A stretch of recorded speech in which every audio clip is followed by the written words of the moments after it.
14-year-old Abdullah was at school yesterday.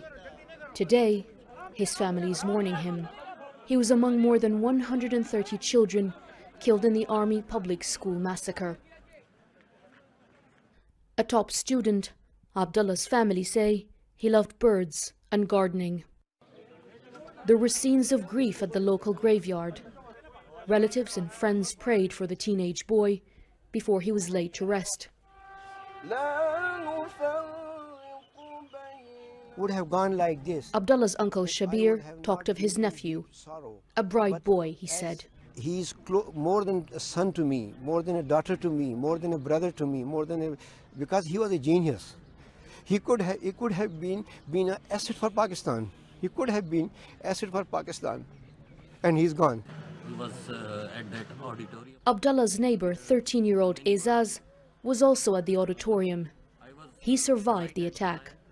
His father had rushed to the school when he heard the news. I was crying at that moment. Company personnel, people calling me, then don't go there. I said, how it is possible? I'm earning for my kids. If I don't have my kids, what is there?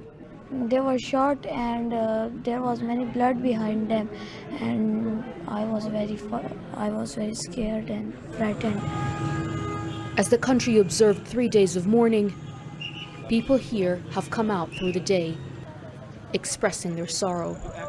Many locals have gathered outside the school in solidarity with the families of the children who were attacked. There's still a strong sense of shock and disbelief at what happened, but also anger at the Taliban for committing this massacre, but also anger at the government for not being able to protect those children.